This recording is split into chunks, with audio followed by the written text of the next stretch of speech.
Hey guys, we get to another episode of When the Scriptures Become Real. It's a podcast where we learn, where we study, where we grow, where we try to become the best versions of ourselves as we can, as we continue to serve our Lord. Can you guys find the podcast on YouTube or anywhere else to get your podcast? We're just so thankful you guys are here, that you guys have found us, and that you all are with us today. All right, guys, I'm excited about this one. There's kind of like a backstory to where we're going with this. It's weird sometimes how things kind of work and line up to where I had some thoughts that I posted it. And if you haven't listened to it, you can go back on my Facebook page and you can see it's like a 10-minute like little bonus podcasting that I did on this topic. But I saw some friends going through some things. There's some people that I work with and minister to. It's kind of almost on the same wavelength. And then you end up talking about things like this. I was like, all right, we got a podcast on it. We got to do it. We can see if we can help somebody. So I hope that this can help you and encourage you as it's encouraged me. And I think I'm just going to let you know before we dive into what we're going to talk about today, I'm not even going to get anywhere near hitting everything that I want to hit. So if you want a full series on this, let me know in the comments, because I'm really thinking about, we need to go slow on this, because there's so much here that I've personally missed by looking at who we're going to look at today. And I think there's so much more that we can pull out from this to really help us. So if you want a full, series on this, let me know, and then we can really dive into it. But as we're getting prepped, as you're maybe in the car, you're in a group study, we're getting ready to go. Here's where we want to start with our convo today. I want you guys to think about this word with me for a second.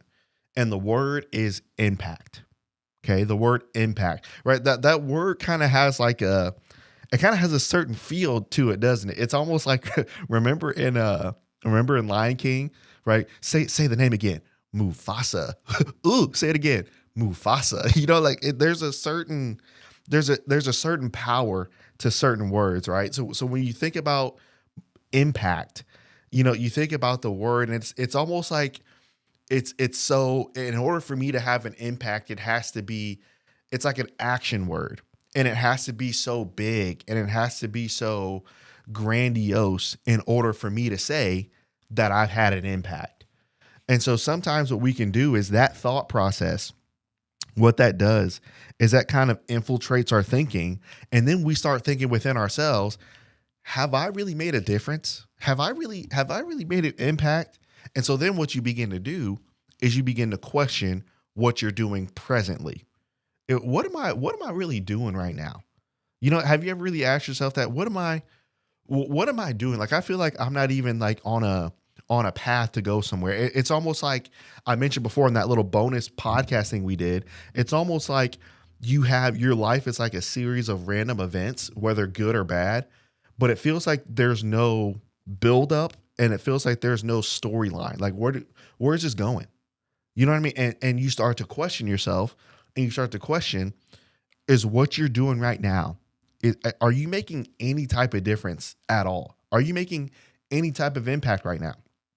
And then what you begin to do is, as you begin to think like that internally right now in the present, then naturally your mind goes back to the past and everywhere you've been in the past.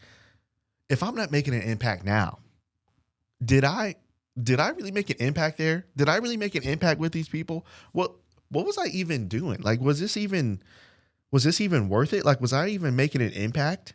So then you start questioning that. And then where your mind goes is, now you answer the question, well, if I didn't make an impact in the past, if I'm not making an impact now, how in the world is God going to use me to do something in the future when nothing is even working now and in the past?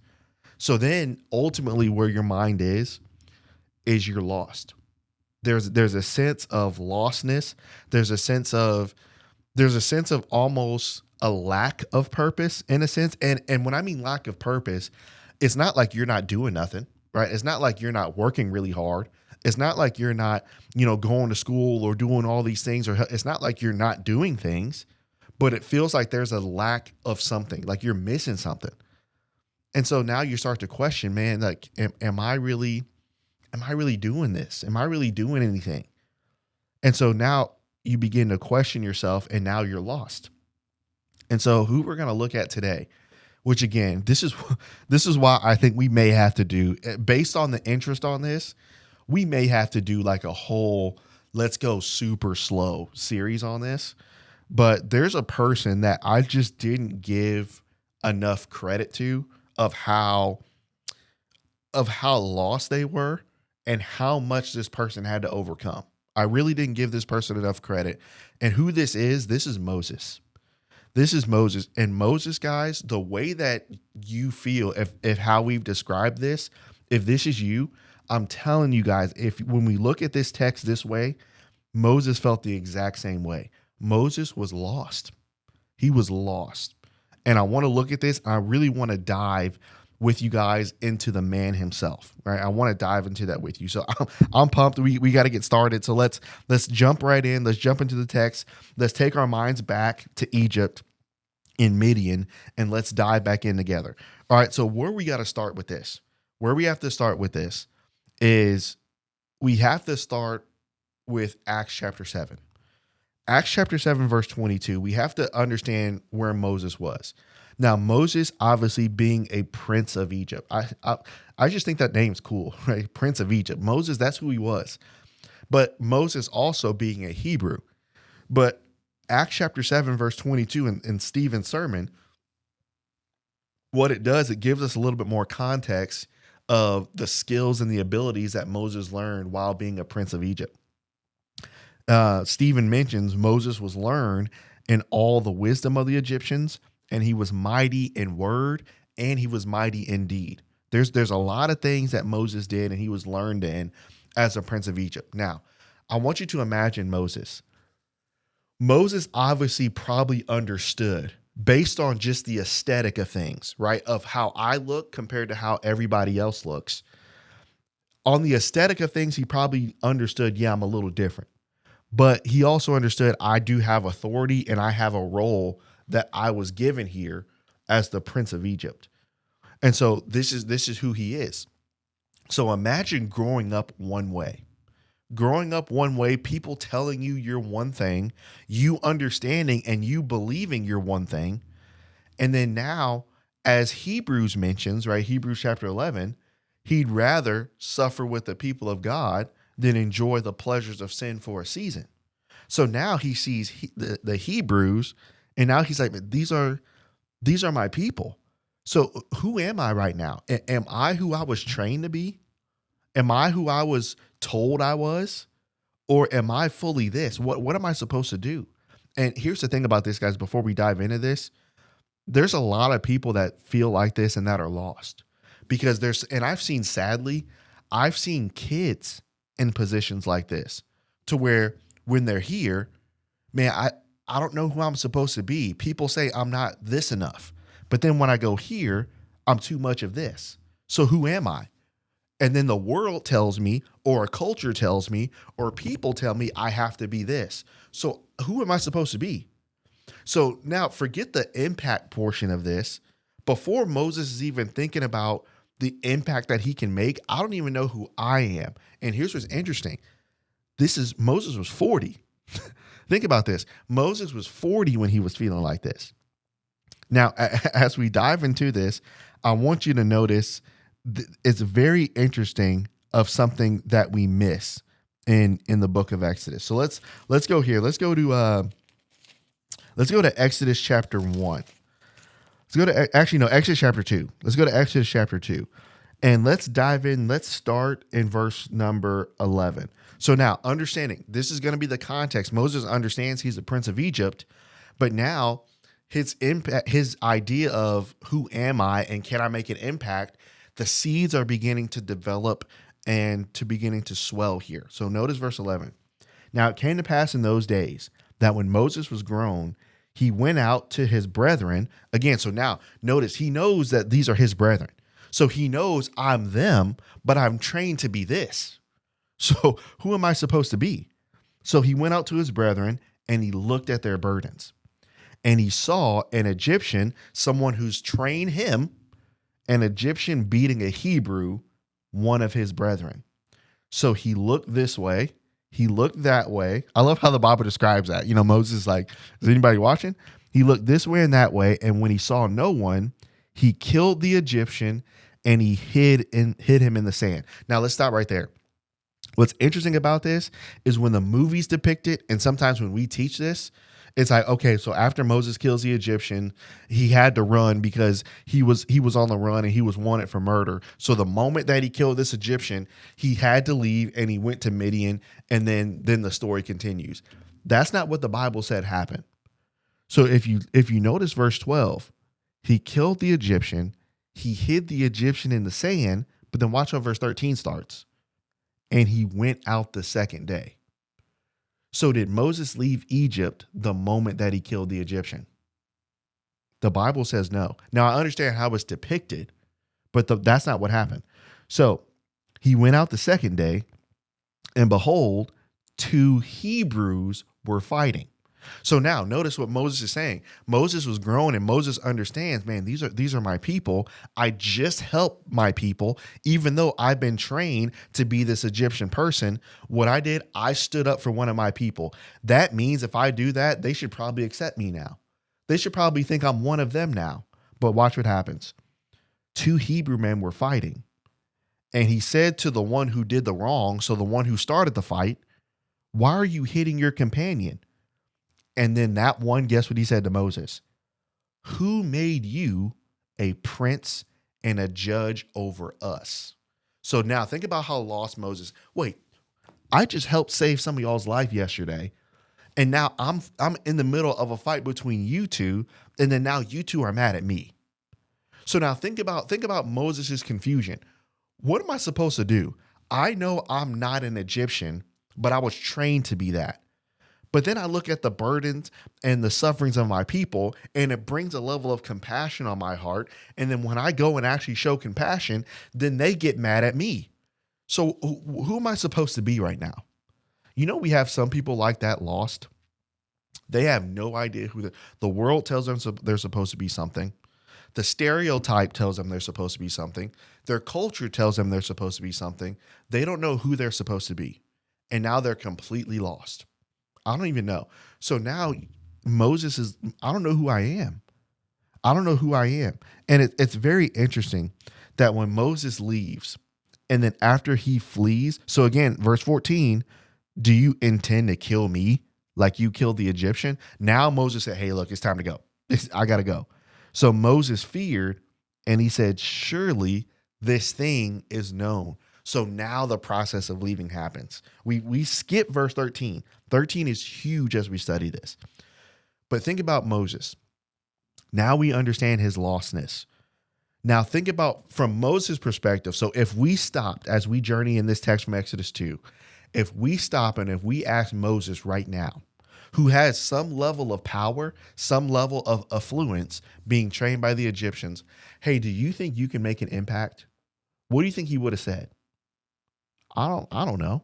I don't think so. Then if we would have went a little farther, can God use you? Can God use me? Absolutely. God can't use somebody like me.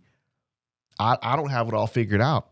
I'm not the perfect stoic person that needs to be in front of everybody. That's a pillar that never falls, that never sins. I can't be that person. You see what happens here? And then now you see the attitude that we can have when we don't know who we are.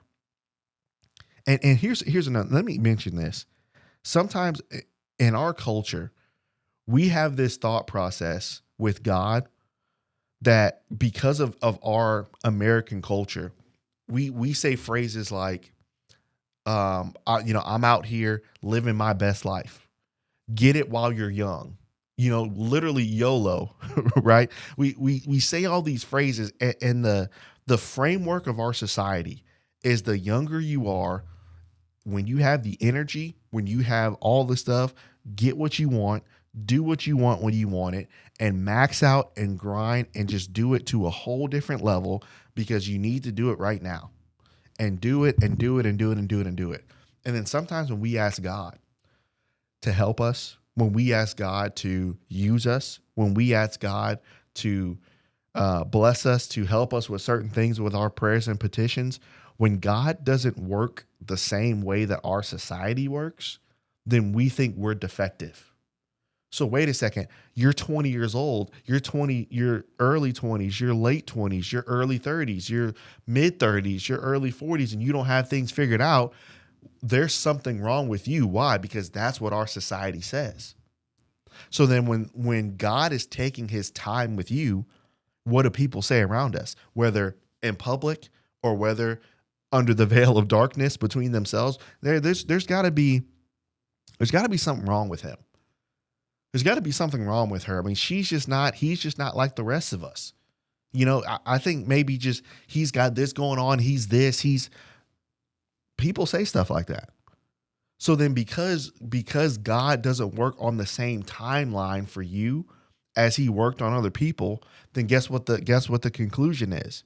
You're the one that's lost. Something is wrong with you.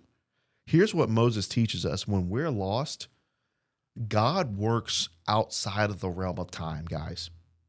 And God likes to use a certain word, right? And when you notice the word that God likes to use, it's kind of cool the more you look at it. But God likes to use a certain word when he is outside of the realm of time. And the word is this: soon. The word is this: soon. When you think about like a friend of yours, right? If someone's coming here to the building right now and they call me and said, hey man, where you at? Man, I'll be there soon. What does that mean? Soon to you might be a minute. Soon to someone else might mean 15. Soon to some people, yeah, I'll be there soon. That's like 30 minutes to some people. What does soon mean to us? Soon is relative. So now, but for God, soon works because we can use that word as humans, but soon is also outside of the realm of time for him. Well, how do we know that? Abram, I'm going to give you a son, Genesis 12. Lord, when? Soon. I just need you to trust me. What is soon? What is soon? For us, for Moses, what was that? Or for Abram, what was that? 25 years. Lord, that doesn't seem like soon to me. That doesn't seem like soon. But is God outside of time? So what is 25 years to God? Soon. Well, God, how come you didn't help me? How come I was in jail? I was accused. I was forgotten about for 2 years. I had to go through this whole process. Lord, when are you going to help me? Soon. Lord, when is soon? For Joseph, how long was that? 13, 15 years? That's a long time for us, but what is that for God? It's outside of the realm of time. It's soon. Think about Daniel. Lord, when are you going to help our people? When are our people going to be delivered from Babylonian captivity? Why are we here? Why do we have to go through this? Lord, please help us. Soon. When is soon? You have to be in Babylonian captivity for 70 years. That's a long time for us. But what is 70 years for God? It's soon. So you see 70 years, 13 or 15 years, 25 years. What is that to God? So now when you think about for us, when the Lord develops you, it's understanding not only, and I heard this the other day, which I thought was beautiful. It's not only walking with the Lord at his pace, it's also walking with the Lord in his proximity. Please don't miss that. When we are lost, or when we feel like we're lost, or when we feel like we're not making an impact, or we feel like we've never made an impact on anybody or any place, and we feel like we don't have the capacity or the means or whatever it is to make an impact in the future, you and I need to stop and understand this and stay off social media and stop looking at what everybody else is doing. And what we need to do two things. We need to walk with God at his pace, number one. And two, we need to walk with God in his proximity. What does that mean? As we walk with him at his pace, we're not rushing him and we're also not slowing him down. But if I'm walking with God in proximity, then that means if God is walking slow, he's walking slow, but I'm close to him. So sometimes what we do is we try to rush the pace, and as we rush the pace, then we leave him. It's the Christian life. Obviously, we understand Paul refers to it as a race, but have you noticed that during that analogy that we always use, Paul never talked about winners and losers. But when we think about the word race in our culture, what do we think? And even in the Greek culture, there's a winner and there's a loser. But when you walk with God at your pace, What if somebody's miles ahead of you? Does that mean you're a loser? What if somebody's miles behind you? Does that mean they're losers? God is with them where they are in their proximity, and God is with me in my proximity here. So what we got to stop doing is, in our minds, we have to stop comparing, because I'm not where other people are or where other people seem to be going. I'm the loser here and everybody else is the winner. We talked about this in previous podcasts.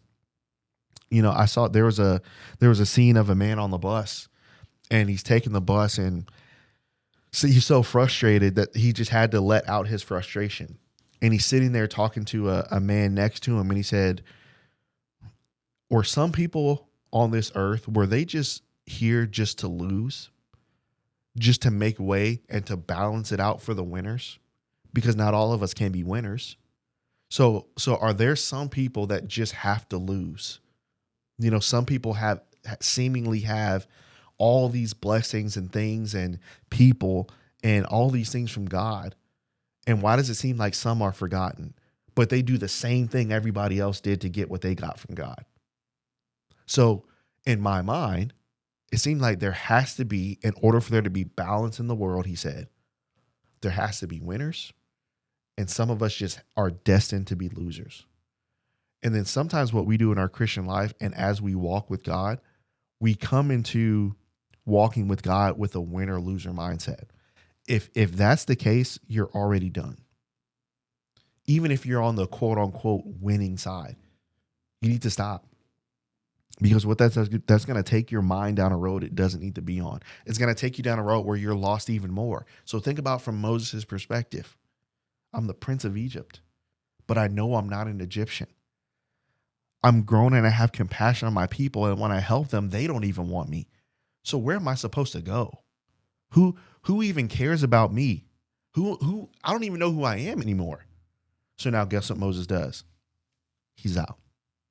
Isn't it interesting that sometimes when we find ourselves in that place, that there's pockets and there's moments in our lives, guys, where we are in a wilderness. And where's Midian, where he flees to? Midian is literally a wilderness. Now, I want to keep going because I want you to look at this. So now, obviously, he goes and he sees Jethro. He helps Jethro and his flock. But I want you to notice verse number 21. So Moses was content to live with Jethro, right? Moses was content to live with them. But then if you notice, he gave Zipporah, his daughter, to Moses, and she bore him a son, and he called his name Gershom. And you know what the name Gershom literally means? I have been a stranger in a foreign land. Now, here's a cool detail that I missed. That's very interesting. If you go to Genesis 46, this is very, very interesting. Go to Genesis 46 and look at verse 34. Genesis 46, verse 34. Now, this is talking about, obviously, Jacob settling in Goshen, but there's a principle here that the Egyptians still believe that I want you to attach to Moses. Genesis chapter 46, verse 34. That you shall say, your servant's occupation has been with livestock from our youth, even till now, both we and also our fathers. For every shepherd, keep this in mind, for every shepherd is an abomination to the Egyptians. Now, think about how this goes to another level of how Moses feels lost. I don't know. I've been trained to be this. I want to be this, but then these people don't want me. So then now I'm lost. I leave and I go into this wilderness. I meet a shepherd. I have nowhere else to go. And then I become something that I was taught was an abomination. So now, is that you? You had ideas of what you might be doing, of where you might be, of where things might be in your life right now. And then currently, as you're listening to this, as you're driving, as you're walking, you might literally right now, as we're talking in real time, you might be doing something that you hate and that you didn't think you'd be doing. I didn't think I'd be here working this 9 to 5 and doing this and having these struggles and having these things in my I I don't understand. I didn't think I'd be here. I feel like I'm an abomination. And then you see where the self-talk starts. Not only are you lost, but then as you look at yourself and you feel like, man, I'm just not even I'm an abomination. Like I just feel like I should be left out and just I don't want to deal with anybody. Some of you can feel like that. Look how look how lost Moses is. Now, and think about this. Now, what if we ask him now, "Hey Moses, you think you can make an impact?" What do you think he'd say? And then let's go a little further. What if we would have asked him, "Hey Moses, do you think you made an impact in Egypt to your people? Do you think you made an impact on the Egyptians?" I'm a nobody. I didn't make an impact. I didn't do even when I tried. Even when I tried to help people, it blew up in my face. So I'm a nobody and I can't, I'm not going to go back. You know, sometimes you find yourself in life, guys, where you're in this wilderness and you feel like you haven't made an impact. And maybe things have happened to make you feel like you haven't made an impact. And you're just like, man, I'm useless. I'm useless to God. I'm useless to everybody around me. And think about just Moses was completely lost. And I want you to notice, remember this soon thing that we talked about, God working outside the realm of time. Moses, when he left Egypt, he was 40. Think about it. I'm a man, I'm 40, right? He's 40 years old, right? And he's feeling like this. And then think about now as a shepherd, working a job that he was taught was an abomination. And this is who he is now. I'm an abomination. And he's 80. And guess what? He still doesn't know who he is. You know, guys, I had a conversation with a friend of mine, and it was based off what he mentioned on social media. And there's a feeling of lostness. There's this feeling of like of confusion. And there's also this feeling of I just thought things would be different. And here's a temptation when you feel like that.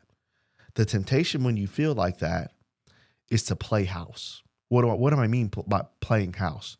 When you feel that way, obviously you feel that way because you look around and you feel like you're not like everybody else. So then what you do is you play house and you play having what everybody else has. But even if you get really good things, and even if you get really good people, and even if you're in a really good place, that really good person is not going to solve what's wrong with you. It's not going to solve it. And here's how God works. Not only does he work outside of the realm of time, but God is not in the energizing business necessarily. He's in the maturing business. So just because Moses was 40, 20, 30, well, I'm going to use Moses because he's young. Has God used young people? Absolutely. Jeremiah, I think he was young. Josiah was young. David was young. We can go on and on. Does God use young people? Absolutely. Timothy, right? We can go on and on. But is it always about age? Is it always about that? God is about maturing you. And for Moses, it took him those 80 years to get to the point where God said, you are finally ready. So here's the thing. If God works out outside the realm of time for you, if God says, if you've been praying for a year, for 2 years, for 20 years, for 30 years for certain things, and God says soon, well, Lord, when are you going to help me? When can I get an answer on this? When can this change? When can these things happen? When can soon? You know, soon for you might be when you're 40, but soon for your friends may have been 25. And soon for you might be soon for, so you have to look at things from God's perspective and not yours. God is still prepping you to do things. Well, God, I just can't make an impact. I just can't make an impact. I haven't made an impact. And think about if I'm Moses right now, if I'm him, and I'm just telling you this because I know myself. If I'm Moses and if I'm a shepherd there in Midian, and if I have a family, I'm not going back. There's nothing. If it's me, there's nothing that's getting me to go back to Egypt. I'm not. There's nothing for me there. I did my best when I was there. I tried to help, but it seemed like even when I tried to help, things messed up. So there's nothing for me there. I can't go back. Lord, I'm sorry. I can't go back. That's me. Now you might be different, but I know myself and I'm trying to put myself in the text. And now God calls Moses. And then if you notice in Exodus chapter 4, based off everything that we've seen in Exodus chapter 2, now notice how this changes the context of when God calls him. So now you go to Exodus 3. So now you go to Exodus 3, and now Moses sees the burning bush. And now after Moses sees the burning bush, notice what God says, verse 10.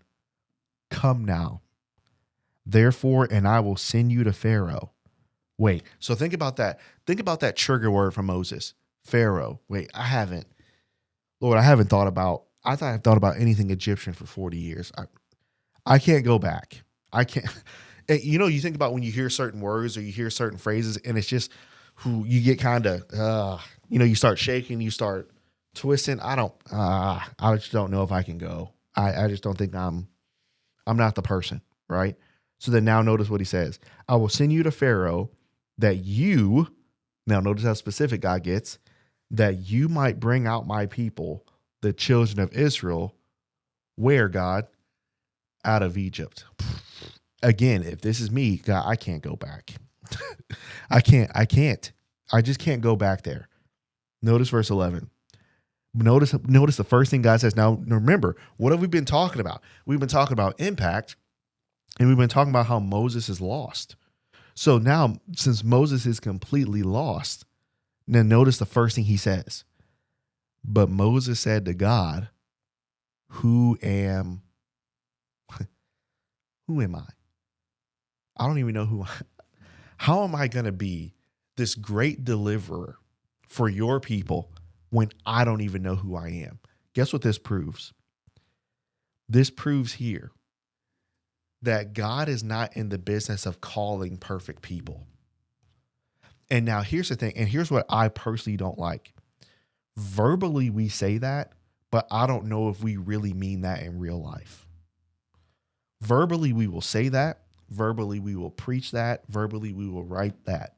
But when we see an imperfect preacher, when we see an imperfect person, when we see an imperfect family in real time, the goalpost moves. Every time. The goalpost moves. Well, the Lord uses imperfect people. He does. The Lord does use imperfect people. But I don't know if he would use this one, though.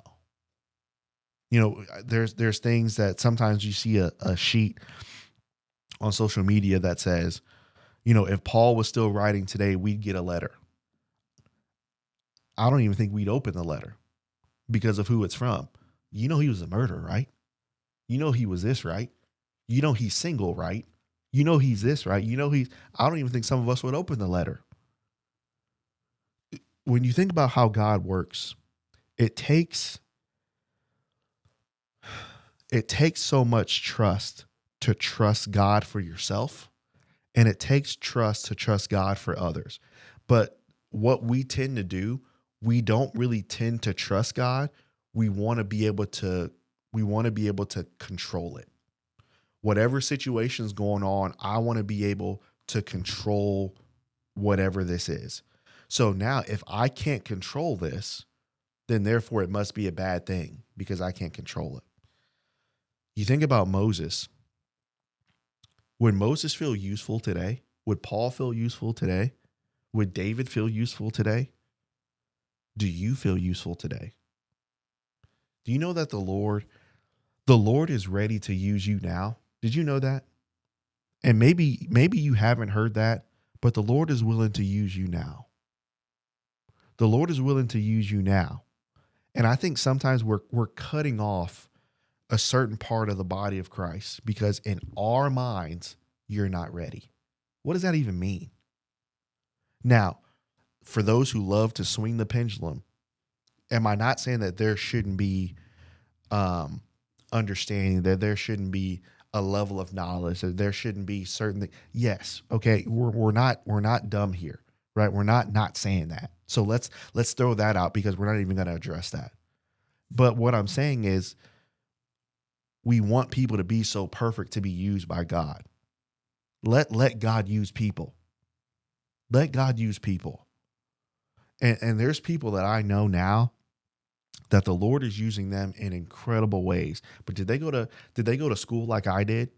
Did they continue school like I did? No. Do they know some Greek? No. Do they know some Hebrew? No. Is it a sin for me to know that? No. Is it a sin for them not to know that? No. Can God use me? Yes. Can God use them? Yes. So let God do it. Just let him do it. But we're just fighting for the level of control all the time, that we have people, really good people, that really feel like Moses, that they feel like they cannot make a difference. And no wonder then, because now we're always short on workers and we're short on these things to help other people, because people are sitting here believing that they can't be impactful. And then we wonder why we have to write books, why the church is dying. We're in this circle. Let God use these people. Now, will it be in the same capacity as you? Maybe not. Will it be in front maybe as you? Maybe not. But show them that the Lord can use them now. The Lord has something for you right now. Let the Lord use you, and be humble and let him use you. Those that are listening right now, I guarantee those that are listening aren't in a perfect situation. Did you know that the Lord can use you? And you know that humbles you to such a state that the Lord can use such a person like me, that it humbles me, not because you get caught in sin. It humbles me because I understand that I'm in sin and the Lord can use me. Lord, please forgive me. Lord, help me to be humble in your sight. Forgive me, understanding. Let me know who I am in your sight and use me for your glory. It humbles you, and that humility leads to repentance. It leads to a repentance. And think about what Moses, again, if you go through chapter 3, guess what? He goes back. But did he want to go back at the beginning? No. Guess what? God had to encourage him. You're ready to go. Guess what God needs us to do? God needs us to encourage our brothers and sisters around us. You're ready to go. You're ready to go. Well, I don't have formal training. Can you tell somebody what you did? Can you tell somebody how good Jesus is to you? Can you tell somebody how your life has changed? Yeah, you're ready. Let's go. Me and you together. Yeah. Will it look different? Yep. Will it be different? Yep. Will you talk to and meet different people in your world than I meet my world? Yep. But guess what we're still working for the kingdom together. So is my work better than yours? Nope. Is your work better than mine? Nope. It's the same work. How do we know that? Remember in the book of Matthew where you have the parable of Jesus and the vineyard and the husbandman, those that have been working all day, but then you have some who came late and they worked for the same price. Well, who's better? The ones that have been working in the sun all day, or the ones who showed up and worked for a couple hours? In the eyes of God, relative to time, who's better? The person that's been preaching for 80,000 years, or the person that's preaching for 5? Who's better in God's eyes? Soon. You see, time is relative. God is outside of time. So does it matter if I've worked longer than someone else, or if my training's different than some? It's not. So this is why we have people feel like that they can't make an impact, because we spend too much time comparing, am I better than another brother or sister? And then you feel like you can never be them. And then guess what you say? I can't make an impact. Yes, you can. Yes, you can. You can make an impact, and you can make an impact now. Will it look like me? No. Will I look like you? No. But if we're working in the same vineyard for the same kingdom, it's the same to our Father. It's the same. And Moses was lost.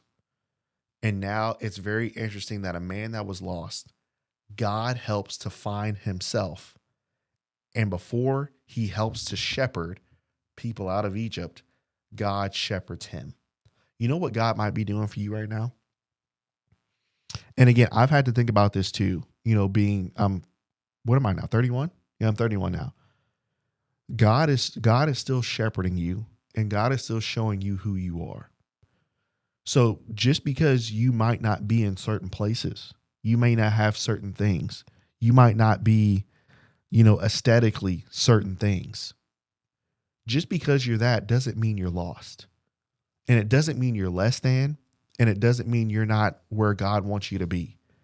He's still working within you. Well, if you would ask him, God, well, when am I going to be ready? What do you think he's going to say? Soon. Soon. So what do I have to do? I have to trust him. God recognized that he's working on me. God recognized that he's working on you. He's going to finish his job, but I have to let him.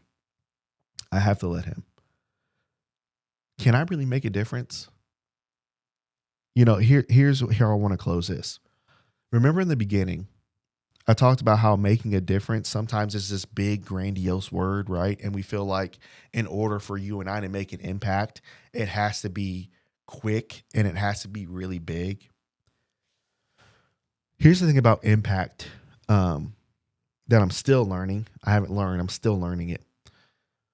Impact, you can look back in your life at places you've been, people you've met. You can look currently, places you are, people you meet now. And you can feel like, I just didn't make an impact, like I thought I did. It just wasn't, their lives would have turned out great whether they met me or not. Their lives would have been where they are, whether I was there or not, whether you were there or not. In the grand scheme of things, I was nothing, you were nothing. Grand scheme of things, right? When you think about impact, sometimes people don't tell you how you've been an impact to them. And when you get someone who says, hey, you remember when we met however long ago? And remember when you said this? Yeah, but I just kind of said that in passing, man. We just talked and I just want to encourage you that day. Yeah, I know. But, we haven't talked for years, but that I always go back to that conversation. And when things get hard and when things get tough, I may not have told you over these years, but I cling to that. Really? I mean, I was just saying that. No, I'm dead serious. Like I've clung to that, and that's helped me during tough times. Then you might have people who say something like, remember, when we were here, when we were there, remember you gave me this book, or remember you gave me this letter that you wrote, or remember you gave me this item that was special. When things were tough, when things were hard, when I didn't think I could make it, I looked at that item, I read that letter, I read that book, and what you said it just got me through it. What? Really? That was just a little thing on my part. Yeah, you have no idea. You have no idea. And here's a story that I want to mention to you that literally just happened this weekend. So here's the power of impact, and here's the power of your words. I was preaching a sermon on a topic like this, and I was kind of struggling with it. And I was like, man, I don't know where to go with this. And I was praying about a few things, and I was just like, man, I don't know. I just can't look at this right now. I just need a break. So that Monday we had a preachers meeting, and local preachers are here. And how, after that we go to lunch together, and how at lunch, sometimes some people say, I got to go, and one by one people leave. Then it just happened to be me and one minister. And we happen to, there's a couple of us, but we happen to work closely together. And he sits there, and he didn't know what I was praying about. He didn't know what I was looking at. He didn't know, but he's like, hey man, I just gotta tell you something. Like, okay. And the stuff that he said, it was almost like he heard my prayer. He said, you're here for a reason. He said, did you know that? And he brought up Gideon. He said, you remember when Gideon said, who am I that you would use me? Remember when Moses said, who am I that you would use me? He said, where you are and what you're doing, you may not have families like the rest of us. You may not have this, you may not have that, but the Lord has you here for a reason. And he said, it's not because of who you are. It's not because of your ability. It's not even because of anything that you offer. The Lord has you here because of him. And you need to keep trusting in that. My mind was blown. I was like, come on, bro. Like, that's crazy. You know what I mean? Like, that's crazy. And what that conversation did, it sparked an idea for the sermon. So then I preached that sermon Sunday morning. And as I preached that sermon, I based that sermon based on some of the conversation that I had. And as I preached that sermon and we give the invitation, guess who comes forward? The same guy that helped me. But the words that he said to me, guess what? It could have, other people can view that as small. The words that I was saying, guess what? No one's really going to respond to it. But you see the full circleness of that? So it's almost like he needed the same words that he told me. And I told him those same words. Now, was that a giant gesture? It was a conversation at the table. And here's the thing about those conversations that we have with our brethren. Sometimes I believe our conversations need to be very, very precise.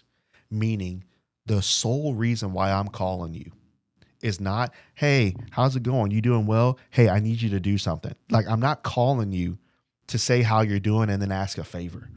I'm not calling you to ask how you're doing and then ask you to give me something. I'm calling you for the precise reason, just for that. I'm not trying to kill. Well, let me call them and just kill two birds with one stone. Like, the sole reason why I'm texting you right now, the sole reason why we're sitting at lunch right now, the sole reason why we're talking on the phone right now, I don't want anything from you. I'm talking to you because I have something to say to you from God. That's impactful. Is that a giant, grandiose thing sometimes? Sometimes it's not. Sometimes it looks like a conversation. Sometimes it looks like a text. Sometimes it looks like a small lesson. But you have no idea how impactful it is. So can you make a difference? Am I making a difference? Have I made a difference? We'll see. Sometimes you know this. Sometimes you may never know on this side of heaven. Did you make a difference? Did you make an impact? Sometimes you'll never know. But you have to trust God. Lord, will I know? Am I making a difference? Will I know it? When will I know it? Soon. You'll know. Just trust me. You see why I wanted to talk about this? I'm telling y'all, Moses, we're going to have to go. It's ridiculous. It's ridiculous. And I didn't even start with Moses on this study. I started with Joseph, and that's a whole nother ball game. We should probably do a whole thing on Joseph too. So again, drop it in the comments and let me know if you have my number, DM me, whatever the case might be. Let me know, because I really want to dive into this, because I'm telling you, I told you I was going to miss so much. I'm telling you, we could probably do a 12-week thing just on Moses himself. Forget Egypt, forget the Exodus, forget the Red Sea, forget all that stuff. We could just spend that on him, right? But that's how rich the Bible is, and that's how exciting, right, study can be. So, man, thank you guys, man. I love you guys, and I hope this can help you. And maybe you've been feeling like that, like maybe you've been feeling completely lost, and, you're working, and it's not like you're not being productive. But maybe you feel like, man, I'm not going, like, there's no storyline to this. Like, it's not going anywhere. Maybe you feel like that. Reach out. You won't be the first. I love it when people reach out to us. We had some people reach out yesterday. We love when people talk to us, and it amazes me that people that I've never met, they feel so comfortable. Just, hey man, I just want to talk. I just want to talk. That's great. This is what we want. And this is the family environment and the community we're building here. When the scriptures become real. So we're so thankful for you guys. We love you guys, man. And Lord willing, I don't think I have any meetings or anything. So Lord willing, we'll be back on Monday with another podcast. Thanks, guys.